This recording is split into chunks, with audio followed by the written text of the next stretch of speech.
Saya lalu berpikir, ini nanti yang masuk surga itu siapa?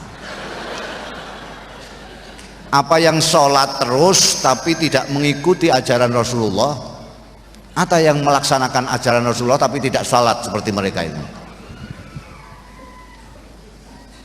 Ini akibat itu tadi, diiris-irisnya. Ini agama, ini tidak, ini tidak. Akhirnya kita anggap bangsa urusan disiplin, urusan dunya, urusan kebersihan, karena itu bangsa kebersihan, tidak ada nahwu sorobnya dunya. Soal penghargaan kepada manusia, urusan dunya. Soal kebangsaan, dunya. Akhirnya kiai sakit, kiai itu kasihan. Mau apa-apa kan sulit, karena sudah dikatakan ini kiai ini adalah ahli agama yang tidak boleh deket-deket dengan dunia lah. Coba misalnya Kiai Anwar ini ngempit ayam ke pasar, coba pasti orang ribut itu. Ini ada kiai kok ngempit ayam ini. Loh, kiai kok ngempit ayam, loh mau saya jual. Loh, kiai kok menjual ayam, loh memang punya saya ayam. Kiai jual ayam tidak boleh. Kiai kok di kaki lima, marung di kaki lima itu beli goreng bebek di pinggir jalan, pasti ribut orang. Kiai kok marung di pinggir jalan, apalagi kiai berpolitik.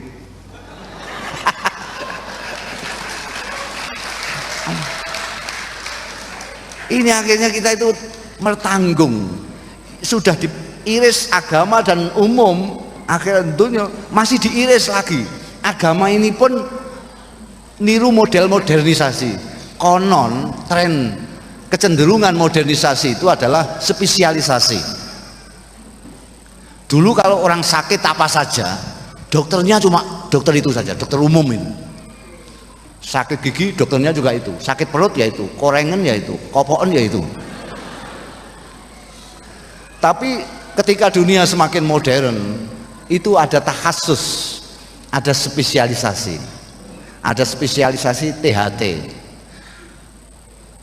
Telinga, apa itu THT itu? Hidung, tenggorokan. Jadi kalau sampean sakit gigi jangan ke dokter THT.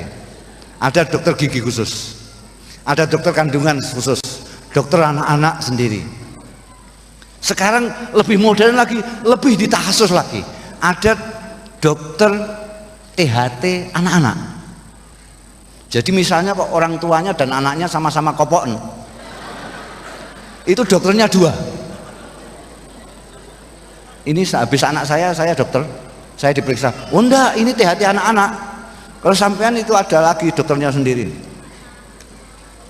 Rupanya orang Islam di Indonesia juga terpengaruh dengan tren modernisasi ini.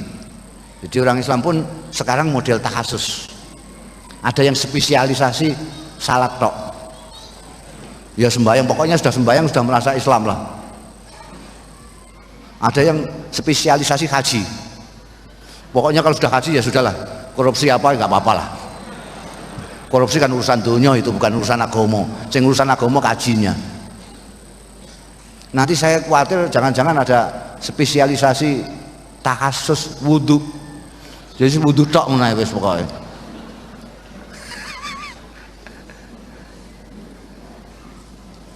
Maka saya kira Ari Salah ini akan menjawab. Nanti itu betul istilahnya terpadu. Jadi tidak lagi teriris-iris gitu. Kita lalu menjadi orang yang sepotong-sepotong gitu. Baru dikumpulkan, baru jadi utuh. Tapi nanti kita menjadi orang yang utuh. Kiai itu juga bisa ngimami sembahyang, ngimami tahlil ya bisa, diajak ngomong budaya ya jalan, diajak ngomong bahasa Mandarin karena mau bisnis keong apa-apa gitu, mau bicara bahasa Jepang karena mau alih teknologi, sana canggih-canggih. Kita kalau ngomong sini coro Jawa, kono coro Jepang, wah itu juru bicaranya berapa itu, tukang terjemahnya itu. Harus cari juru bicara yang mengindonesiakan cara Jawanya Kiai ini. Nanti cara Indonesia menjepangkan cara Jepang. Wah, jadi penerjemahnya banyak. Kiainya ngomong, aku harap ngene, saya akan begini, baru diterjemahkan bahasa Jepang. Orang Jepangnya kesel menunggu terjemahan tok itu. Tapi lulusan Arisalah bisa langsung bicara bahasa Jepang. Arigato haishimasa. Apa gitu ya? Ketemu orang Cina bisa kamsia. Jadi nanti itu tidak ada lagi. Tadi saya sudah tanyakan kepada Kiai kuno ini, Kiai Anwar kan termasuk Kiai kuno. Kalau nyanyi Aina itu wah nyanyi modern gitu ya. Saya tanyakan bagaimana kok sampean kok oh iya itu kan kita harus semuanya menguasai, ini zaman globalisasi. Wah. Jadi mudah-mudahan ini nanti yang menjawab. Jadi itu satu kritik saya terhadap pendidikan nasional. Kritik saya yang kedua, sebelum saya sampaikan kritik saya ini kepada sistem pendidikan nasional, saya akan tanya kepada Anda sekalian, logiskah, mantikikah apabila saya mengatakan bahwa pemimpin sekarang ini, pemimpin kita sekarang ini adalah produk dari pendidikan kita selama ini? Logis apa enggak? Bahwa pemimpin saat ini adalah produk hasil dari pendidikan kita selama ini. Sampai setuju enggak itu? Kalau setuju, pertanyaan berikutnya, sudah puaskah Anda dengan pemimpin sampean yang sekarang ini? Kalau Anda tidak puas, tapi sistem pendidikannya masih tetap begini, sampai kiamat kurang 2 hari Anda akan tidak puas terus.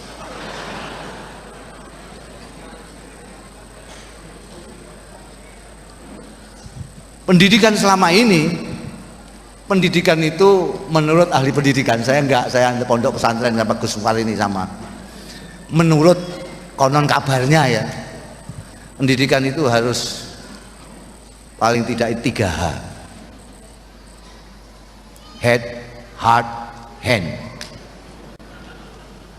Kepala, hati, dan tangan. Ini kejuruan. Tapi apa yang selama ini kita dapatkan di dalam pendidikan kita? Yang dipeleter-peleter ini saja. Yang kepala tok. Ini tidak disentuh sama sekali. Jangankan kok ini saja baru kemarin disentuh. Pendidikan kejuruan baru kemarin. Ini sama sekali.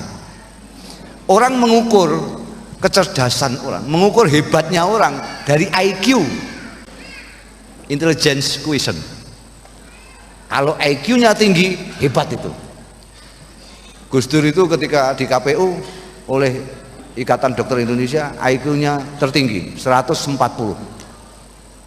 Pak Wiranto konon kabarnya 138, 2 angka di bawah Gus Dur. Amin Rais 109, kabarnya gitu. Kalau orang itu ininya tinggi, wah disanjung-sanjung. Sampai lihat saja rapot, saya nggak tahu rapotnya Ning Aina ini di sini nih, saya nggak tahu. Ini nanti tolong lihat saya pas rapotnya.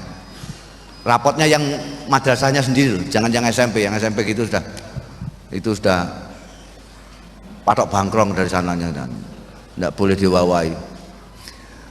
Paspornya anak murid sekolah termasuk madrasah. Madrasah di Indonesia itu paling unik. Ini tuan siapa dari Jepang, di Indonesia itu unik. Ada madrasah, ada sekolah. Kalau madrasah itu sekolah yang banyak tulisan Arabnya. Kalau sekolah itu yang banyak tulisan Latinnya. Karena itu tokonya juga ada 2. Ada toko buku dan toko kitab. Kalau toko buku seperti Gramedia, Gunung Agung itu yang menjual buku-buku yang banyak Latinnya. Tapi kalau toko kitab yang banyak Arabnya. NU-nya sendiri juga ada Rois Am dan ketua umum. Yang kiai Rois Am, yang agak-agak kiai ketua umum. Ini unik sekali. Jadi ada madrasah, ada sekolah. Itu lihat, silahkan dilihat rapotnya yang madrasah sekalipun. Itu rapot itu isinya prestasi di atas, itu dinilai oleh gurunya secara teliti. Bahasa Inggris 5,7, biologi 3,46, 4,01, sampai begitu. Matematika. Nanti di bawah ada embel-embel tazyil bahasa Arabnya. Kalau di surat kayak NB, kelakuan baik, itu bijinya tidak pakai angka, apalagi kok pakai koma. Bijinya ABC. Kelakuan baik di bawah itu bijinya ABC. Dan hampir seluruhnya rapotnya anak sekolah Indonesia, saya berani menjamin, berani bertaruh, semua bijinya B semua. Karena gurunya mau bikin A kok terlalu tinggi ya, C kok kasihan, B aja. Ini artinya apa? Artinya kelakuan baik itu tidak begitu perlu ketimbang prestasi. Saya sering memprovokasi yang mempunyai sekolah sendiri seperti pesantren-pesantren. Kenapa tidak bikin rapot sendiri? Misalnya ilmu bumi, tafsir, tawadhu, tawakal, sabar. Jadi terpadu betul antara mental ini dan ini.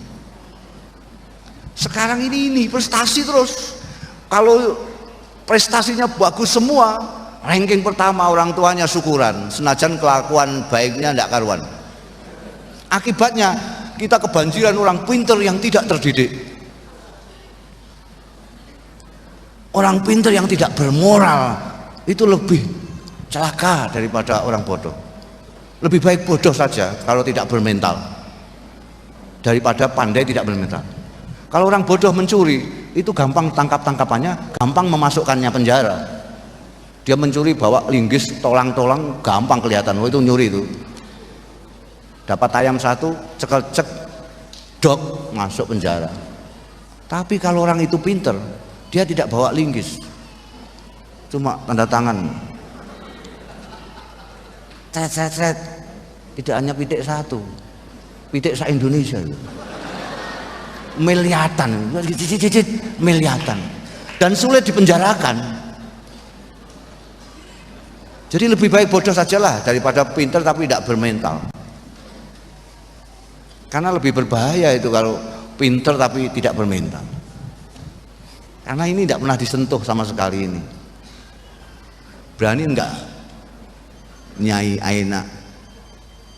Aina Ulmardiyah bikin raport sendiri, yang sekolahnya sendiri aja lah. Jadi jadikan satu, tafsir, tawadhu, hadis, sobar, itu rahmah. Jadi itu menyatu, dan guru bisa kok, buktinya bisa membiji B, C, D kok. Guru selalu ngawasi. Itulah yang namanya pendidikan. Selama ini kan apa yang dinamakan pendidikan ini sebetulnya pengajaran saja. Ada perbedaan antara pengajaran dan pendidikan. Pengajaran itu bahasa Arabnya ta'lim, pendidikan tarbiyah. Pengajaran itu hanya memberikan informasi. Anak dikasih informasi, qala Muhammadun huwa ibnu Maliki wa alil huril kiromil bararah, sudah hafal alfiyah langsung. Dikasih informasi, bismillahirrahmanirrahim, alhamdulillahirabbil alamin minal jinnati wan nas, hafal Quran. Tapi apakah kelakuannya kelakuan Quran? Itu bukan urusan pengajaran, itu urusan pendidikan, tarbiyah. Yang bisa merubah sikap perilaku orang adalah pendidikan, tarbiyah, bukan pengajaran. Lah kalau cuma pengajaran tok, ya lebih murah kalau kita ngingoni komputer. Komputer saya itu, wah luar biasa itu. Dia hafal Kutubut Tis'ah. Karena saya kasih informasi Kutubut Tis'ah. Dia hafal Quran sak tafsirnya. Qurtubi, Ibnu Katsir dia tahu semua. Malah saya kasih ngilmu catur itu. Saya main catur sama dia kalah terus saya. Nah kalau cuma pengajaran tok, komputer saja lebih murah, nggak usah ngingoni anak. Pinter sekali, bahasa Inggris tahu, bahasa apa saja tahu komputer saya itu. Tafsir bisa, hadis bisa, aqaid bisa, luar biasa. Cuma ya itu, saya duduk di bawah, dia angkrik-angkrik terus di meja ini, nggak punya sopan santun sama sekali. Karena apa yang masuk di memori dia tidak membuat dia menjadi orang yang santun, orang bekakas begituan. Lah apa bedanya manusia dengan bekakas itu kalau memang hanya digitukan tok itu, tidak dididik. Ibu-ibu betul kan kata saya khawatir kalau tidak mau turun ini, keenakan duduknya empuk sekali.